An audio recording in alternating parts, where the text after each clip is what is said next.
What is up, guys? It's the Sound Alchemist here with Gershwan. and today we're back at it to answer more questions from you guys in another installment of For the Greater. This is a video series where we answer the questions left by you, the viewer. If you have a question for us, comment down below. Put a question in front of your question because we get those questions first. That is what Adeptus Astartes has done. Their question is, are there any characters in the 40K universe that you legitimately feel bad for? For me, it's Ancient Rylanor. The dude waited 10,000 years to get revenge against Fulgrim, only to botch the job up at the very last second. He didn't really botch the job. He did explode and killed the 3,000 suns, and then he killed, or he destroyed Fulgrim, but Fulgrim has regenerative powers, and he just came back. Yeah. So there was no way of him knowing that.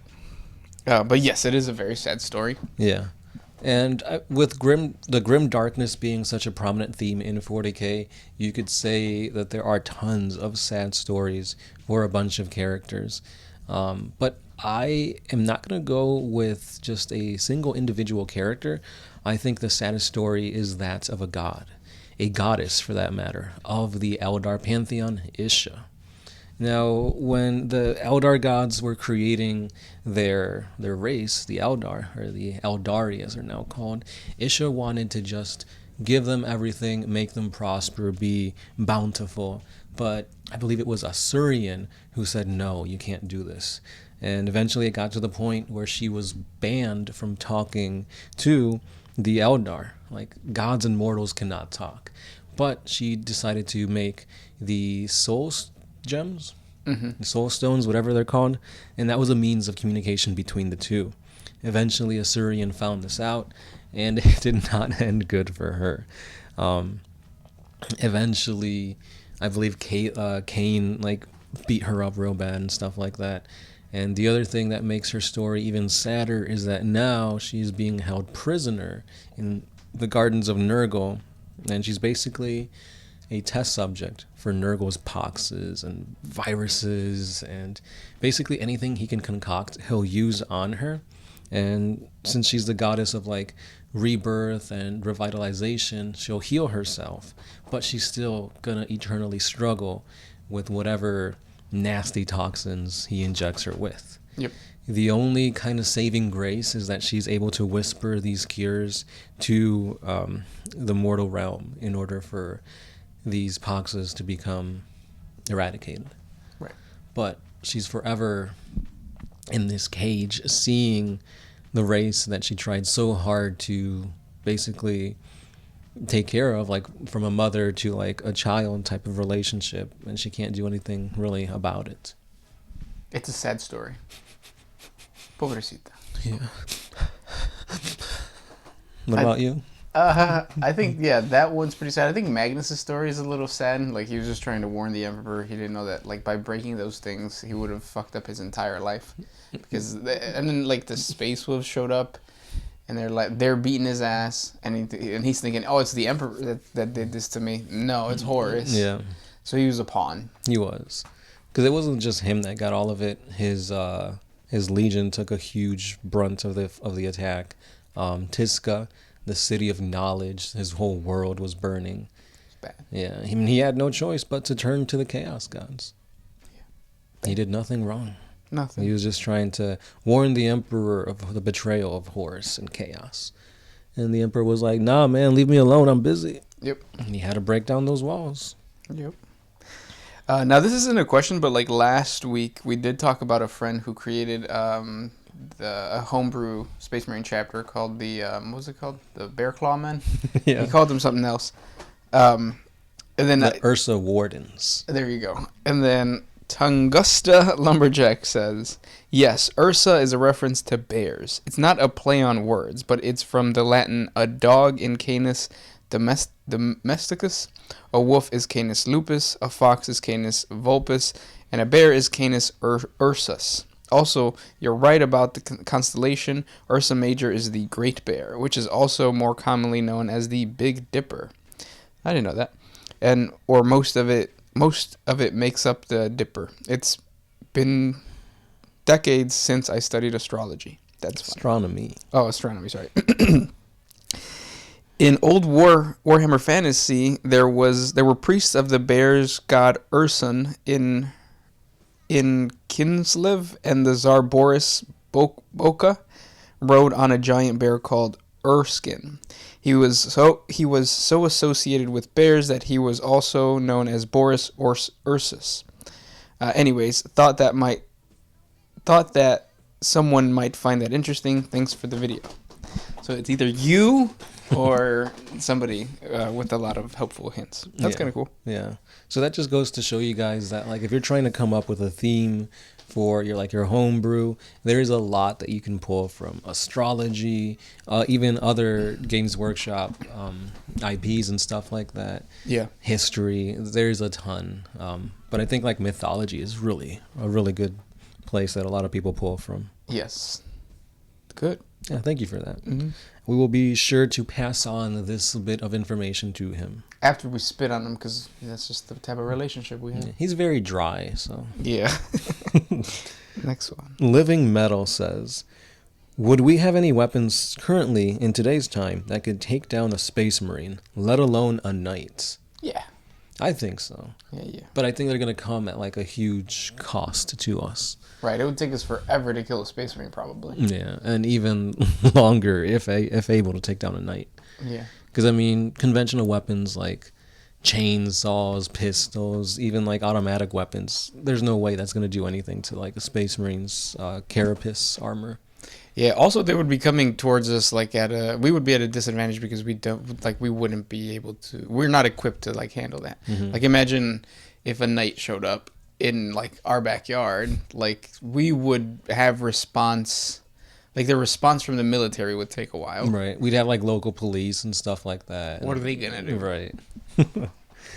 Do you think a shot from a tank could take down a space marine? Yeah. But also like the problem is that Tanks are slow. Yeah, well, that and the amount of destruction that would cause. Like I'm saying that if it dropped in the U.S., like it's just we wouldn't do that, right? Right. Like hopefully. Yeah. Like I could see like helicopters and stuff would be following them until they get to like a less populated area, and then they'll like rain like machine gun fire and stuff like that. Yeah. But even then, I think like a tank would be slow to move. They have to get into position and fire. And by the time that happens, the space marine's more agile to dodge the blow, the shell. Yeah, and space marines are walking tanks. That reminds me of the story of the guy who built his own tank, and then he went on a rampage. I forget what city, but it was in the U.S. Isn't that like in the 90s? Yeah, and it took a really long time for them to finally bring it down. And I don't know if they brought it down because like they could, or because he kind of either ran out of fuel or like something happened where he was like, all right, I give up. But yeah. Good question. Elliot Figuera says, is Makari supposed to be like the orc version of Malkador the Sigillite? Just realize that their names are quite similar. Makari and Malkador. So Makari is the little Gretchen that like sits atop Gasgul Mag Uruk-Thraka's shoulder. Yeah, kind of, but that might be like new lore because he died technically in the old lore. No, he's back in the new lore. Now he is. Yeah. Yeah, like he's a sidekick, and that's what Malkador the Sigillite was. Malkador also got the Inquisition together, right? Or no, the Grey Knights. He created the Inquisition, and I guess in turn the Grey Knights. Yeah, and I don't think the other guy has done anything cool like that. Makari. Yeah. Next question. This one is by Juan Jose Mendivil. Has there been any dialogue or context clues that there are other races that turned into Necrons during the War in Heaven? I mean, the Necrons can't be the only one race. Nope, they're the only ones. Yeah, it is. Because the Necrons are the one that made that contract with the Catan to undergo this transmodification. So yeah, they're the only ones. Yep. Next one comes from the big one. Does the Emperor have a love gun to spread peace and harmony all throughout the galaxy? It used to be called Imperial Truth. Yeah. Because once you realize that, like, this is the only life you have, so, like, don't be a dick. You tend to not be a dick. But, yeah. instead of like, no, there's an afterlife, and doing X, Y, and Z will get you there. They won't. Anath Ardayardar. Sound Alchemist has only started listening to text-to-speech now. I binged that series twice already. I just want to assure you that it is worth it. That series is what got me interested in 40K. Oh, that's awesome. Yeah.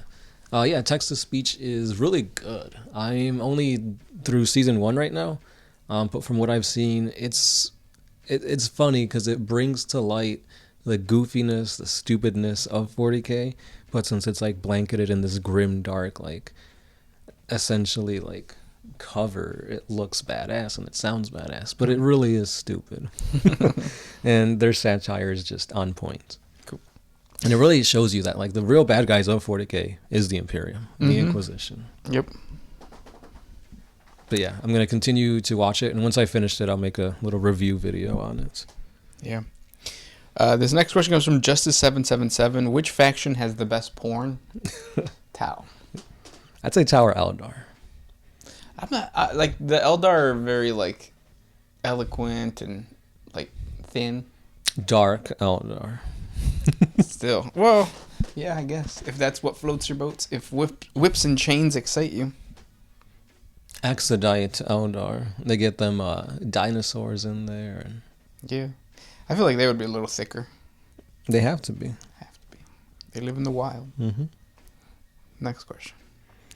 This one is by Corey Dawson. Great video. Thanks. If you made a homebrew using Civil War or Napoleonic miniatures for Imperial Guard for Warhammer 40K, could you use them? I feel like that's too like... Imperial Guard, you could. But I feel like it's too much like themed on like the U.S. and like Civil War and stuff like that. Like there's got to be some type of sci-fi aspect to it. Right, you would have to make modifications to the weapon so that they look more like las guns, but that's the whole point, right? Like if that's what you want to do. Yeah. Like you're trying to kit bash, and I think what you could do is you can keep the stock, which would be like the body, the hat, or like the faces, but the weapons need to change, and also accessorize with Grim Darkness, which is use green stuff and then like do like wrappings or cloths or like what are they called? Capes, things like that. Purity seals would be something kind of easy that you could do to make it more 40K aesthetic wise. Yeah, but the cool thing is that it's really up to you. There is an Instagram group, and now it's they have a website. It's Iron Sleet, and a while back, I think it was before the pandemic, they did a open where like you could put in your regiment, your own Imperial Guard homebrew regiment.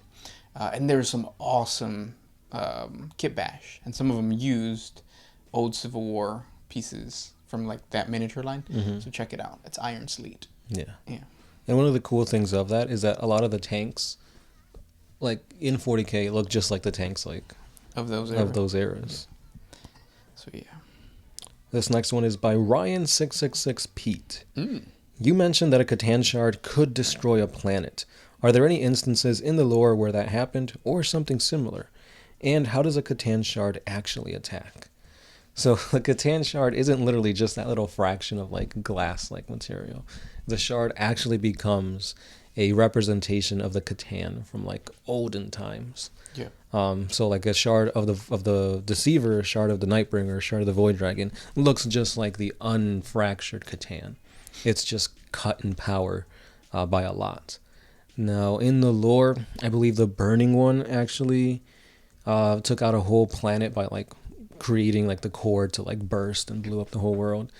I forgot what other Catan shard it was, but like some indigenous population found a shard, and it literally like siphoned all the life on the planet, and then it began to move to other worlds. I want to say that was the Outsider, or some type of like almost like a cloud or like an insectoid type of Catan. So it happens. Yep. Oh, and how does a Catan actually attack? So a Catan shard doesn't have all the memories when it was fully whole, so it can only use certain types of moves. Like I could shoot lightning, I could summon meteors, whereas in reality, they maybe be able to summon like planet-sized meteors, but they don't know that. So Yeah. each one has their own certain abilities and whatnot. But if you're looking at like the tabletop, there's like antimatter meteor, time's arrow, and stuff like that. They could create earthquakes, so it varies. Next question comes from Torutun. Speaking of themes, if you guys would create a homebrew army from your favorite factions, what would it be? Or what would be the theme? You must be a new subscriber, because I've done that with pretty much all the factions I play. But themes are usually based on space, I've noticed for my guys, like the Celestial Suns, the Infernal Suns. I've got the Burning Moon contingent for the Tau. So yeah, space is cool. Yeah, that is cool.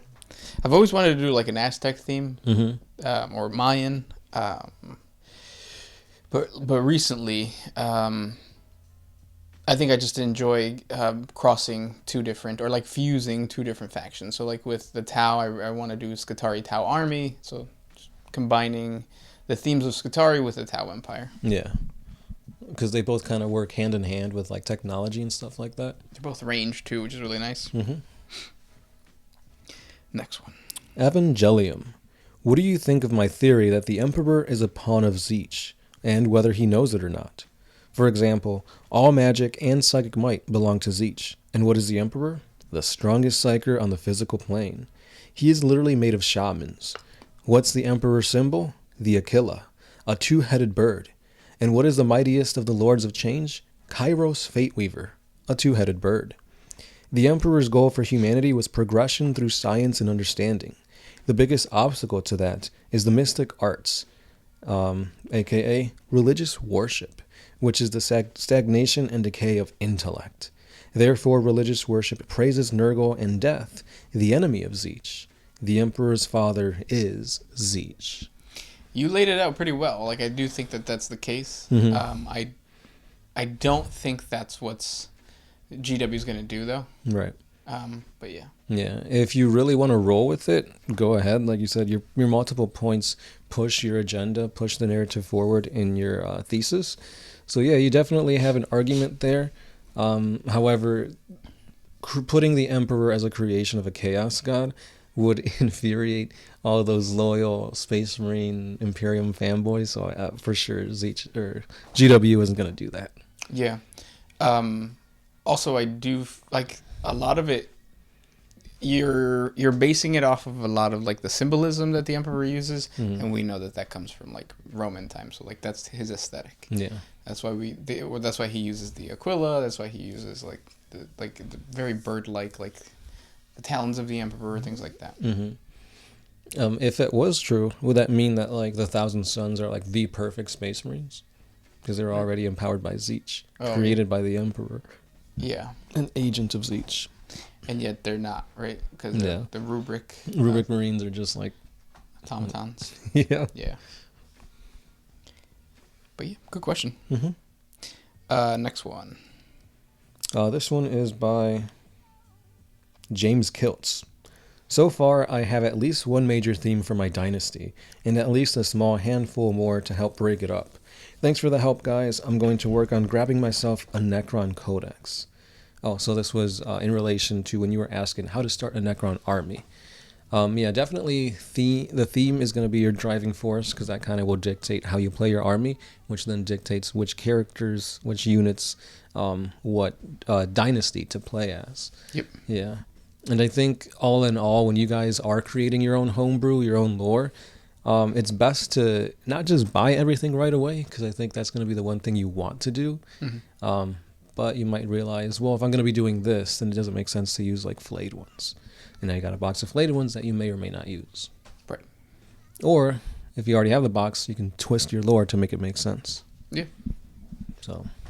Lots of ways. Yeah. Think inside and outside the box. Yep.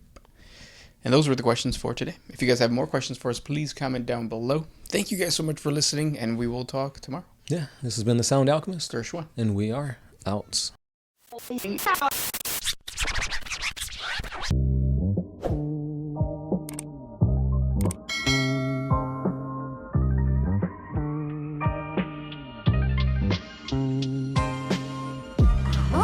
refuse to put my freedom first in any situation.